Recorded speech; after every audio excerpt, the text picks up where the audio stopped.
So we start off with our monthly lesson. This month of September, the monthly topic is part-time hours in under 30 days. We're about to transition to October, which is going to be big money moves. If you haven't already, make sure, put this in the chat, that you've watched our part-time hours training. I get asked every day, how do you do part-time hours at a full-time doctor schedule? It's so simple. It's in this training.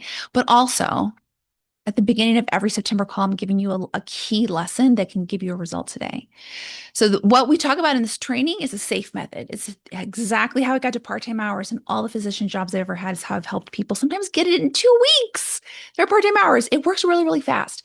Let me give you just a piece of it for today is, I just did with this client yesterday. I want you to think about your future self where you are loving your job because you're just doing your job. You're not doing your job plus HR plus legal plus a director plus your chair plus. You're just doing your clinical work. Imagine there's a version of you who's out there in the world. She is working part-time hours and loving her job. That's you in the future. Step one, imagine her. Two, what is she doing and not doing? Like the reason why she loves her job, she's at part-time hours, is because she's running her life differently than how you're running it. No shame and judgment to you, right? Not at all. But if we can expand what's possible for you, you'll start expanding other options. So think about the version of you who loves your job, who's working part-time hours. What is that version of you doing? And equally importantly, not doing. Okay. Both those lists are important. So, and then step three is just to expand, pick one of those items, expand it by 10%.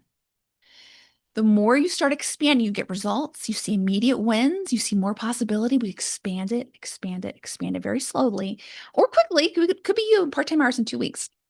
So it just helps. I'll give you an example. I just helped someone with this yesterday who's like, oh my gosh, if I could stop managing people, I could save, we're realizing like 20 hours a week if we could just figure out this management piece. And so here's how we did it. And I teach you this in the 1 hour, in the 45-minute training, is you can really save 20 hours this week by just focusing on your job and letting the other parts of your job go to wherever they need to go. So for example, if your brain is telling you, you need to figure out all about hiring, firing, raises, actually, that's not all your work. You can let HR and legal deal with the hiring and firing. You come here, I will tell you how to deal with raises, right? Let other people do their jobs.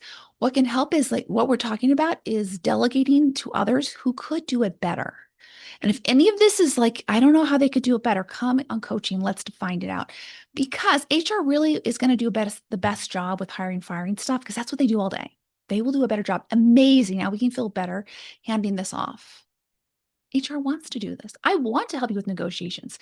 That will help you delegate. As you're looking at your tasks, you want to consider stop doing the loathsome tasks, How can we stop doing that by 10%? Some things to consider here are there are some tasks that just need to be retired. No one needs to be doing them ever again. Sometimes there are tasks other people want them. I don't know how many times I got a task. I was like, oh, heck no, I don't want to do this. And I found out someone else in the department wanted the title. They wanted that credit. They wanted the work. Fantastic. Imagine someone else wants this. It's okay to outgrow things, and you're not responsible for finding a replacement. Let your boss be in charge of finding the replacement. This is the next strategy. Where you take on more tasks, make sure, this is a big philosophy in this program.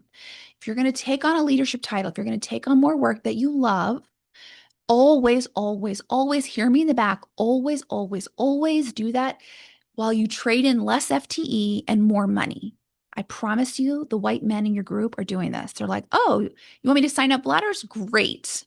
How about a $50,000 raise? And I'm going to need Fridays off. I promise you they're doing this. We can help you. Raise your hand if you need help. I will help you with this. Trade in your projects, your passion projects, your titles, your leadership, things you love for things that will actually help you in your career and your family, time and money. The next piece to this particular example was how could we, as we're looking to delegate, the thought that really helped her is let's find ways to create leaders in this group, independent thinkers. What will help you here is I am most of service. I am the best leader when I'm letting other people lead, when I'm teaching other people to lead. It's actually true. Nobody wants to depend on the manager for their life. Like they want to be able to do their job, think, be okay when you go on vacation. We don't want to be breeding like codependent relationships where they're kind of scared every time a crisis comes up. We want to be reading, like growing, inspiring leadership. So that really helped her. Expect your brain, her brain said this, your brain might too. Your brain might say, oh, but this economy, I shouldn't rock the boat. I should just do it. If it won't get done unless I do it. It's just faster if I do it. Expect your brain to go there. But no, this is the thinking that's having you work literally 8 FTE. I want to update your phone. I want to update your thinking. How I help the world most is learning how to let others be responsible for them. I love my job when I'm just doing my job. For those of you who are moms, this really resonated with this particular client. I told her, you were already doing this with your kids, right? We tell our kids, I'm going to help you, and then you're going to struggle and you're going to learn from that. But we're not trying to do all the things for our kids and floss their teeth and do their homework. We give them some space to struggle so that they become independent thinkers. It's the same for your staff. All right, so to summarize, this is how you're going to get to part-time hours within 30 days. 1, go to your future self who's already working these hours and she has loads of free time. 2, find out what she's doing and not doing. 3, today, start expanding that just 10%. Do 10% more of what you love, do 10% less of what you don't love. And if anything comes up that stresses you out about this, you're like, ooh, I would love to have some support on this, raise your hand and we will customize this for you on this call. Sound good? All right, let's get to it.